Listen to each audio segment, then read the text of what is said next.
Business کے بعد سیاست میں بھی دخل اندازی شروع کر دی تھی۔ پلاسی کی لڑائی سے انگریزوں کے حوصلے بلند ہو گئے تھے اور پھر ٹیپو سلطان نے ایک وقت تک ہندوستان میں انگریزوں کو روکے رکھا، لیکن اپنوں ہی کی دغا بازی سے ٹیپو سلطان کی شہادت کے بعد انگریزوں کے برطانیہ کے لوگوں کے حوصلے بلند ہوئے اور پھر دھیرے دھیرے انہوں نے پورے ہندوستان ہی پہ نہیں دہلی پر بھی قبضہ کرا اور آخری بادشاہ مغل بہادر شاہ ظفر ان کو قید کر کے رنگون بھیج دیا اور پوری طرح سے ہندوستان برطانوی سرکار کے تحت آ گیا۔ یہاں سے شروع ہوتا ہے کہ جب برطانوی سرکار نے پوری طرح سے ہندوستان پہ قبضہ کیا تو اس وقت مسلمانوں کی 800 سالہ حکومت تھی۔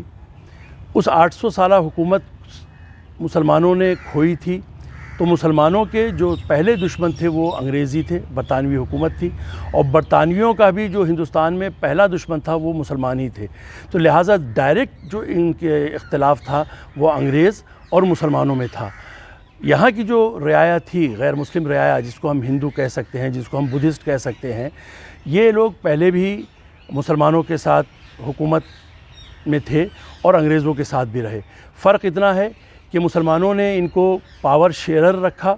انگریزوں نے ان کو ہم سب کو غلام بنا کے رکھا۔ تو ہندوستان کے مغلیہ سلطنت ہو یا سلطنت پیریڈ ہو، مغلیہ دور ہو، سلطنت پیریڈ ہو، وہاں آپ کو ایک خوبی نظر آئے گی کہ انہوں نے یہاں کے غیر مسلموں کو اپنی حکومتوں میں بھی ساتھ رکھا، بڑے بڑے عہدوں کو بھی ساتھ انہیں اپوائنٹ کیا، اور بہت سے معاملات میں انہیں گورنر اور والی صوبوں کا اور الگ الگ ذمہ دار بنایا،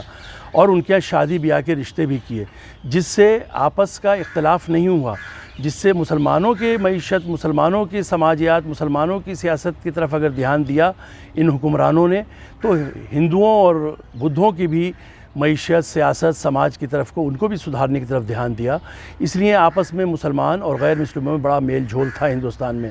لیکن برطانوی سرکار جب یہاں قائم ہوئی تو انہوں نے ان دونوں کو آپس میں لڑا کر ڈیوائڈ اینڈ رول کی پالیسی پر عمل کیا، چونکہ انہیں لگتا تھا کہ جب تک یہ دونوں ساتھ رہیں گے تو برطانوی سرکار پوری طرح سے ہندوستان میں کامیاب نہیں ہو سکے گی۔ اپنے مقصد کو حاصل کرنے کے لیے انہوں نے نہ صرف ہندو اور مسلمانوں کو لڑایا، انہوں نے سکھوں اور مسلمانوں کو لڑایا، انہوں نے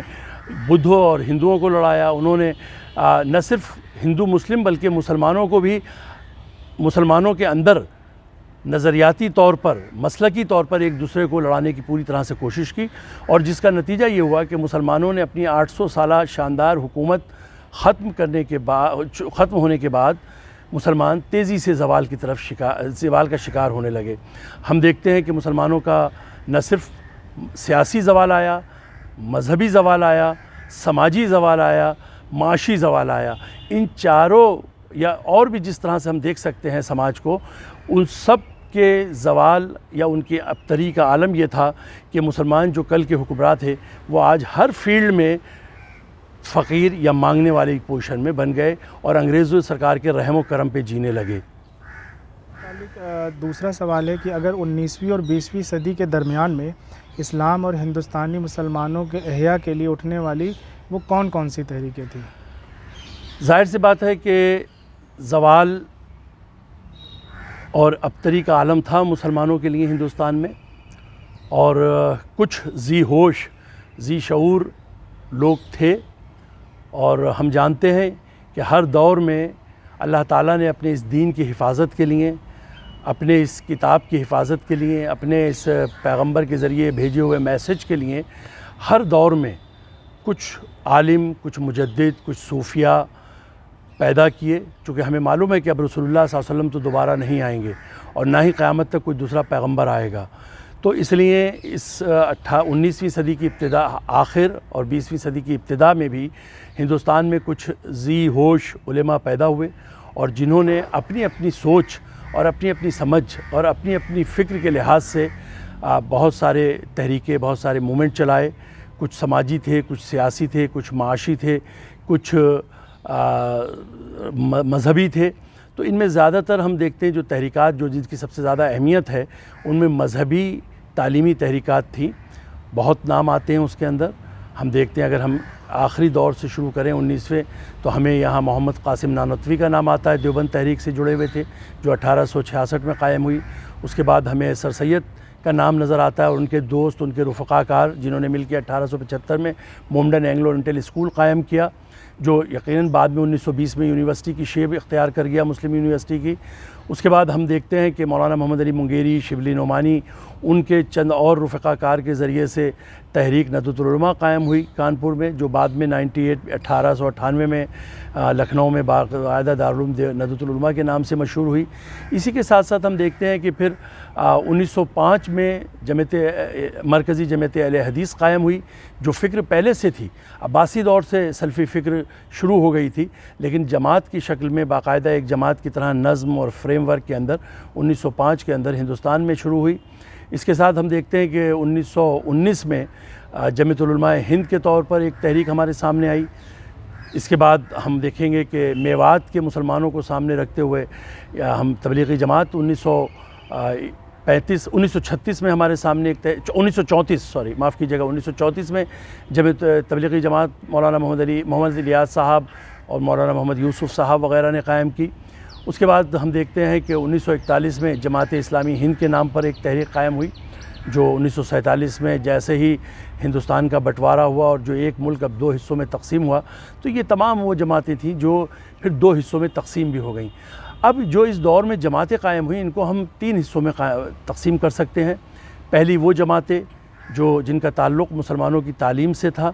ان کو بھی ہم 2 حصوں میں بانٹ سکتے ہیں کہ پہلی وہ جن کا دینی تعلیم سے تعلق تھا، اور دوسری وہ جو مسلمانوں کی جدید تعلیم سے وابستہ تھیں۔ دینی تعلیم ہم دیوبند تحریک کو کہہ سکتے ہیں، ندوۃ العلماء تحریک کو کہہ سکتے ہیں۔ جدید تعلیم سے وابستہ ہم علی گڑھ مسلم یونیورسٹی کو کہہ سکتے ہیں، جامعہ ملیہ اسلامیہ کی تحریک کو کہہ سکتے ہیں جو 1920 میں قائم ہوئی۔ اسی طرح سے ہم دیکھتے ہیں کہ خالص دینی تحریکیں بھی قائم ہوئیں، جس میں احیاء اسلام کی بات کی گئی مسلمانوں کے لیے۔ اس میں تبلیغی جماعت، جماعت اسلامی، جمعیت العلماء اور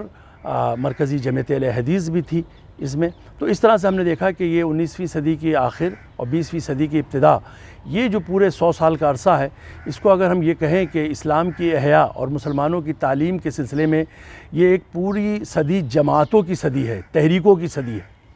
برطانوی اور سیکولر ہندوستان میں جو اسلامی تحریکیں وجود میں آئیں، تو آپ کی نظر میں اس کی کیا وجوہات تھی یا کیا وجوہات رہی؟ دیکھیے، اس میں سیدھی سی بات ہے جاوید صاحب کہ جو تحریکات قائم ہوئیں، اور جیسا آپ نے ابھی تمہیدی گفتگو میں کہا تھا کہ تحریکات کسی خاص مقصد کے تحت ہوتی ہیں، چاہے وہ انفرادی طور پر اس کی شروعات ہو یا ایک گروپ کے طور پر، جماعتی طور پر شروعات ہو۔ تحریک ہر اس جد و جہد کو کہتے ہیں جس میں کچھ خاص مقاصد ہوتے ہیں اور کچھ خاص مقاصد کو پورا کرنے کے لیے وہ جد و جہد کی جاتی ہے۔ تو لہٰذا جو ہمارے برٹش پیریڈ کا زمانہ ہے، خاص طور پہ 150 پونے 200 سال کا دور، ہم یہ نہیں کہہ رہے ہیں کہ اس سے پہلے مسلمانوں کی معاشی اور مذہبی اور سماجی حالت کوئی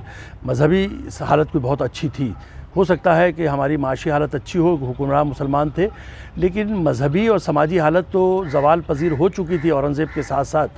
بہت ساری چیزیں، شرک، بدعت، بہت ساری ایسی چیزیں جن کا اسلام سے کوئی تعلق نہیں تھا، لیکن اس کو مسلمان اسلام سے جوڑ کر اس کو سمجھتے تھے۔ کچھ چیزیں ہم جب ہندوستان میں اسلام آیا تو اسلام نے یہاں کے لوکل لوگوں پر اپنا امپیکٹ ڈالا، کچھ یہاں کے جو لوکل لوگ تھے ان کا امپیکٹ مسلمانوں کی سوسائٹی پہ پڑا، جس کے نتیجے میں بہت ساری چیزیں ایسی مسلمانوں کے روزمرہ کی زندگی میں شامل ہو گئیں جن کو ہم یہ کہہ سکتے ہیں ان کا اسلام یا مذہب سے کوئی تعلق نہیں تھا، اور ان کو مذہبی سمجھ کر کیا جانے لگا، جس کو ہم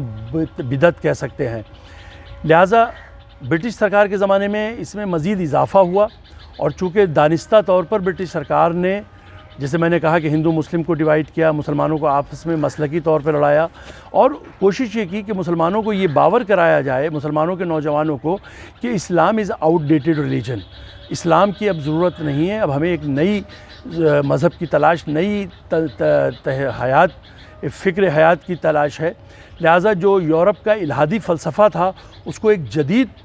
زندگی کے فلسفے کے طور پر پیش کرنے کی کوشش کی گئی، اور یہاں تک ہوا کہ چرچ اور پادریوں کے ذریعے باضابطہ تحریک شروع کی ہندوستان میں، اور اسلام اور مسلمانوں کو یہ سمجھانے کی کوشش کی گئی کہ قرآن اور رسول اللہ کی تعلیمات اب اس دور کے لیے مناسب نہیں ہیں، اب ہمیں یورپ کا جو فلسفہ حیات ہے اس پر عمل کر کے ہی ہم کامیابی کی زندگی گزار سکتے ہیں۔ لہٰذا اب اس کو دور کرنے کے لیے مسلمانوں کے لیے مختلف چوراہے تھے، مختلف دوراہے تھے۔ ایک طرف انہیں معیشت کی طرف دھیان دینا تھا، اپنے سماج کو سنبھالنا تھا، اپنی سیاست کے اندر اپنی کھوئی ہوئی پہچان کو واپس لانا تھا، ان سب سے زیادہ اہم تھا مسلمانوں کو اپنے عقیدے کی حفاظت کرنا، اپنے ایمان کی حفاظت کرنا، اپنے مذہب کی حفاظت کرنا۔ اس سلسلے میں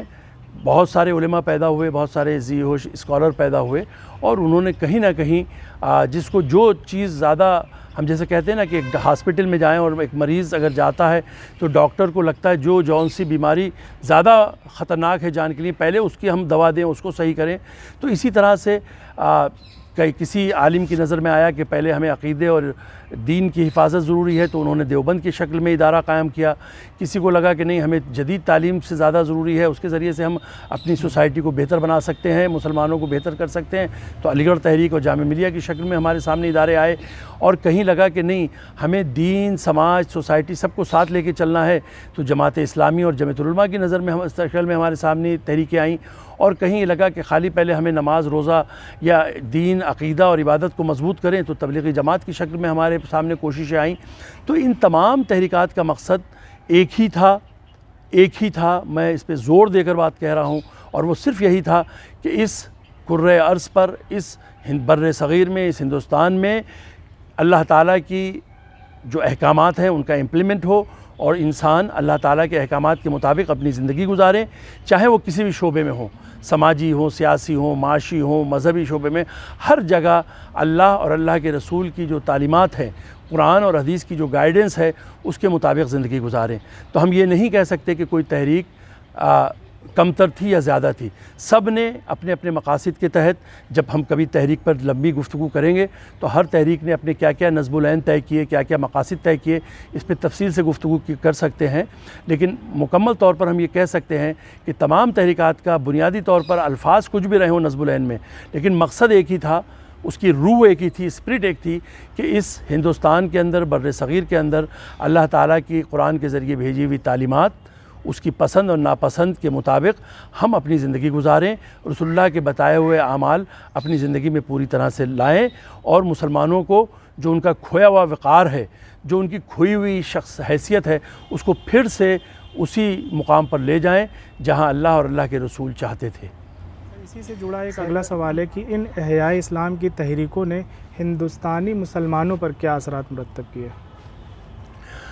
دیکھیے، کوئی بھی تحریک ہو، چاہے نگیٹو ہو یا پازیٹیو، آج کے دور سے اگر آپ دیکھیں